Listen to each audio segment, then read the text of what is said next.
All right, we need to have kind of a serious discussion today. So I think it's getting to the point where we need to actually push the panic button, okay? And it's going to hurt a little bit, but I also have a little bit of a bright side to this. So this past Friday, September 5th, the Trump administration announced plans to place some pretty heavy restrictions on Chinese-made drones. Now, what does that mean for you as a recreational drone pilot, and what does it mean for this channel? So let's talk about it. Hi everyone, welcome back to 51 Drones, and if you happen to be here for the very first time, my name is Russ. Thank you so much for stopping by. So today I'd like to explain what this most recent announcement really means for you as a drone pilot, as much as I can, as best as I can. But I also want to give you some practical things that you can do right now if this ban does end up covering all drones, like from commercial all the way down to the recreational drone industry. And right off the bat, I'm going to tell you right now, I have committed myself to learning how to fly FPV. Like, all of these years I've put it off, and I decided that there's never been a better time to get into FPV because that's one thing that they are never going to be able to ban. We're always going to be able to build our own drones. That's never going to go away. So if this just ends the recreational drone hobby, at least I will still have FPV, and that's one of my recommendations to you. Now, we'll get to those other things here in just a little bit, but as you know, the recreational drone industry is kind of standing on the ledge right now. It's slowly getting closer to the ledge, but right now we are on the ledge. And our current administration might be about to give us that final push. So for the past few years, as many of you know, the American government has been on kind of a warpath against pretty much anything that comes from China. And this includes drones, of course. And they've tried repeatedly to place an all-out ban on imports of DJI drones in particular, but all Chinese-made drones, and they claim that having them flying all around our skies poses too much risk to our national security. One of the many reasons that an all-out ban has not yet been successful is because of the tremendous pushback from industries and users that rely on DJI drones. There's like 450,000 businesses, and that's just a rough estimate, that use DJI drones. We're talking about an $11 billion industry with projections of up to $30 billion in the next decade. So there's bound to be some pushback on a ban, right? Now, last year, the Customs and Border Protection quietly started enforcing what I like to call a backdoor ban. And they cited human rights violations from 2017 to 2019 to justify blocking DJI imports. Now, for some reason, it took them 5 years to enforce this ban based on something they did 5 years ago. Like, I don't understand that, but I don't work there, so I really can't say, but it just seems odd to me. Doesn't it seem odd to you? And here's the thing about CBP, you guys. They operate in kind of a guilty until proven innocent framework. It's not the opposite. If they suspect a product violates trade law in some way, they can hold or block it at the border, and then it's up to the company to prove otherwise. And we've seen that even when proof is provided that the reasons they're holding these things is not true, they still have the authority to block the imports. They pretty much can do whatever they want. And that is a tremendous amount of power. And that's why DJI shipments have been so scarce. That's why you can't find DJI products right now. You'll still see a few scattered products, at places like B&H Photo, Adorama. There's some local resellers. There's one in Florida, DroneWorks, that usually has stock. I highly recommend going with someone like that, going with a local reseller or a smaller reseller, because those are the kinds of people that you can call and say, hey, I'm having trouble with my drone, or whatever questions you have, you're going to actually get to talk to a person. So that's my recommendation. If you're looking for a DJI drone, of course, you can still get them from B&H or wherever, but go to the small guys, right? But either way, the supply has been very thin, as most of you know. Now, Trump's latest executive order, called the Unleashing American Drone Dominance Act, which came out, I think, in June, or maybe it was July, that takes things up a notch. They stated that the goal is to strengthen U.S. leadership in drone development, commercialization, and exports, while reducing reliance on our adversaries. And I get it. I mean, it makes sense. Like, it really does. Like, we want to have our own products. But here's the thing, we're not doing it. Nobody's been doing it.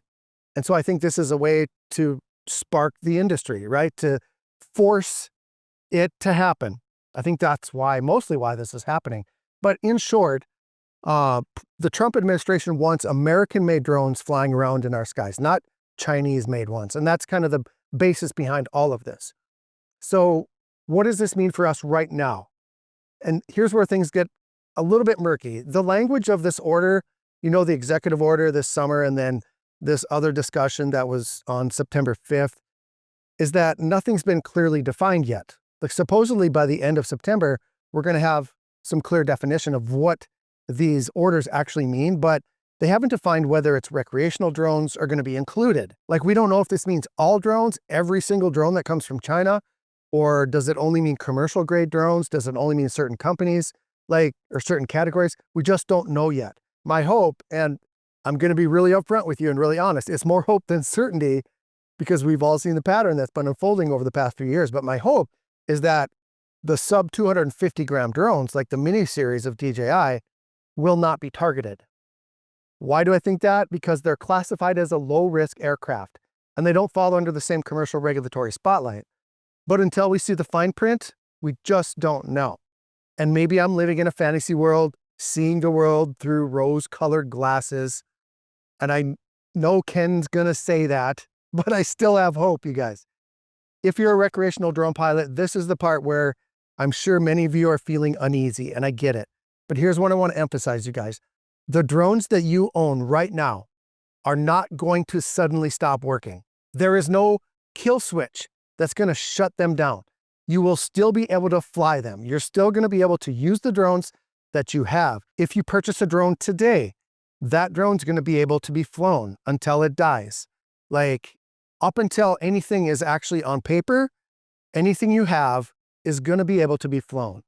Now, if I am totally wrong about that, in the future we discover that, feel free to come back here and destroy me in the comments and I'll make a video about it and I'll apologize to everybody, but I am 99.99% sure that the drones that we currently have are going to be able to continue to fly. And I think this is even more true for commercial drones because if they cut off all of the commercial drones in the country right now, that'll cause like a major disruption to the entire system. So I really see a phase out here. Now, what about this channel? What about 51 drones? What does it mean? I know many of you people are wondering, and I want to speak directly to my subscribers because you might be concerned about what does this mean for the content that I create. My channel, as we all know, has leaned heavily on DJI products for many years. My tutorials, tips, reviews, things like that. But I want to reassure you, I am not going anywhere. This channel has always been about more than just DJI drones. I know that's what it seems like, but I do lots of other things, you guys. And I'm still going to teach you how to fly your drones better, no matter what they are, how to get the most out of the gear that you already own. I'll continue covering drone rules and regulations as they evolve. I'll continue covering this story as it evolves. And on top of that, I'll keep reviewing action cameras, battery-powered tech, portable power stations, and the kinds of gear that make content creation possible for all of us. And here's the exciting part. And yes, it's exciting. I think it's the bright spot in the darkness right now. I do honestly believe that we're on the cusp of seeing a wave of new drone companies enter the market. Restrictions like this are painful, but they also create opportunity. We've already seen smaller manufacturers start to step up. And I think in the next couple of years, we're going to see some innovative, competitive alternatives to DJI. It has to happen. And when those come to the market, I will be here to test them. I'm going to review them and I'm going to show you how to use them and get the most out of them. So what should you do right now? So here are some practical steps if you're worried about a full blanket DJI ban. Number one, and the most important one, take care of the drone that you already own. Perform your regular maintenance on them, calibrations, inspect them all the time, do your firmware updates, store your batteries properly, and don't push them beyond their rated cycle of life. Treat your drone like it needs to last you for years because it just might. And if you're thinking of buying a new DJI drone right now, I would not wait very long. Stock is going to continue to decline and it's just going to get worse. Amazon, eBay, smaller local resellers, like I mentioned, are still good options, but expect that you're going to pay a little bit more and prices are going to continue to creep up as that inventory continues to decline. Consider ordering some spare parts right now and accessories, propellers, especially batteries. I would go on and order a couple extra batteries right now, maybe extra gimbals if you can find those. These are the things that are going to get harder to find. If you want to keep your current drone flying into the future, stocking up right now is a great idea. And then finally, explore some alternatives. I know there isn't much out there right now, but there are a few. Potensic is one of them, and I think Potensic might step up a little bit and start producing better drones. Sky Rover, of course, and I know Sky Rover is a Mini 4 Pro, but I think they're still going to be around. I don't think Sky Rover is going away. Hover is another company that I think is going to continue to grow and offer more types of drones, not just the selfie drone, but other drones as well. But we're going to see more of that. And they might not yet offer the same ecosystem that DJI has, but they are worth keeping an eye on. And as soon as I know about any of these, I am going to bring them to you here on the channel. So are we doomed right now? I don't think so. The drone industry is just too important, both recreationally and commercially, for it to just wither away. It's too big. And yes, there's a lot of turbulence right now, but this is also the kind of shakeup that sparks innovation. My promise to you is this: no matter how this plays out, 51 Drones will continue to be your go-to source for learning, growing, and enjoying this hobby. Whether it's DJI or any other company that we haven't heard of yet, I will be here to help you navigate it. So what do you think? Will smaller drones slip through the cracks of this ban, or are we looking at a total cutoff? Drop your thoughts in the comments. I'd love to hear your perspective, and I think others would too. If you found this video helpful or informative, please give it a thumbs up. I really appreciate that. Subscribe if you haven't already. Consider joining the channel as a member for bonus content and first access. Have a great day, everyone, and as always, fly safe and fly smart.